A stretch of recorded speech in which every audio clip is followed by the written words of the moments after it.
Remarks. We'll each go down the line and give our remarks. I'll start. I'm Liz Koenig, and I'm a charter school preschool teacher. And I just want to say that charter schools are public institutions. Public schools serve the public and take public funds, so their actions and records should be public.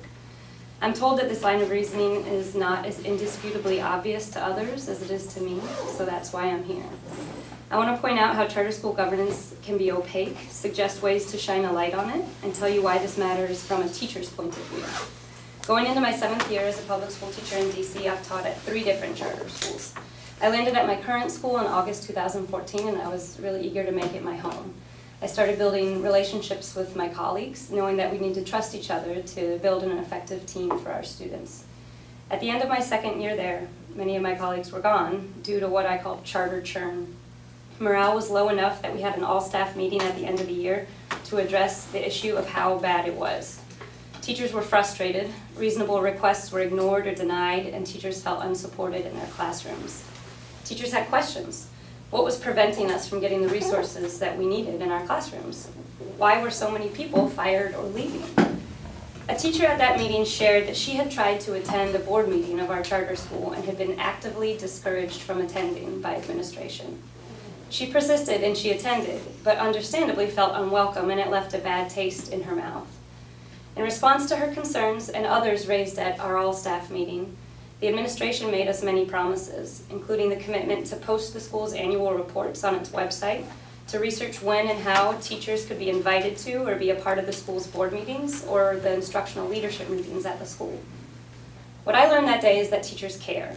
Of course we care about our students. Try telling a teacher at the beginning of a meeting that you want them to keep in mind that we're all here for the kids, and watch the obvious look of impatience cross their faces.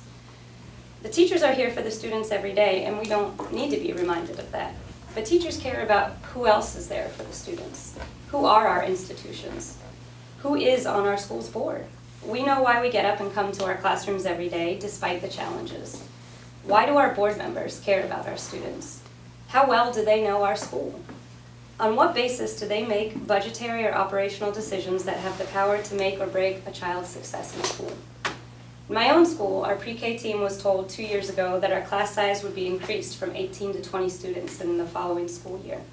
We understood that the decision to increase class sizes was made to increase our school's per pupil funding allotment, more money on the backs of our youngest learners and their overstretched teachers.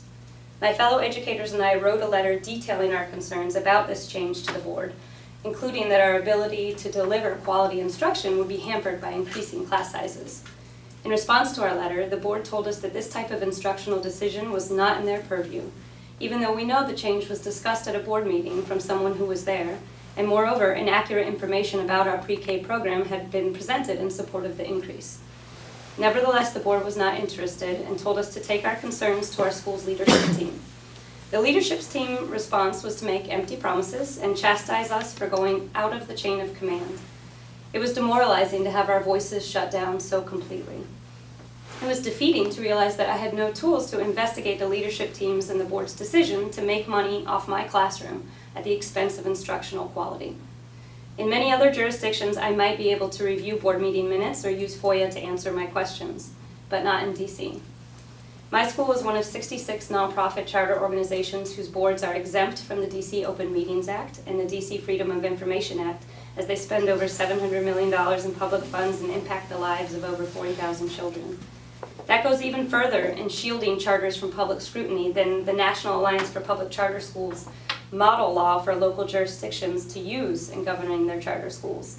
This pro-charter lobbying organization's ideal law exempts charter schools from all educational laws, save for those laws dealing with health, safety, civil rights, open meetings, and freedom of information. Teachers care. We want to know exactly how our schools are best serving our students, and we definitely want to know if they aren't.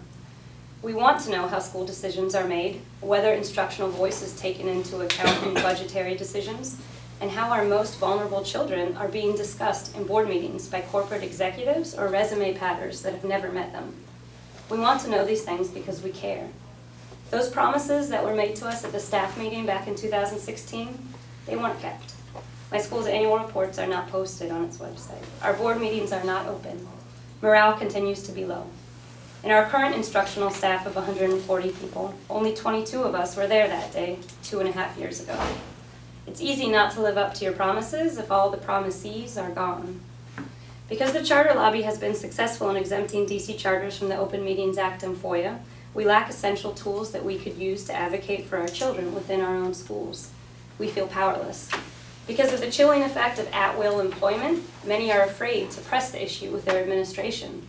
We feel voiceless, but we are not hopeless. You and I and all the other teachers in the city are public citizens who can and should advocate for more transparency at our individual schools and to the DC Council.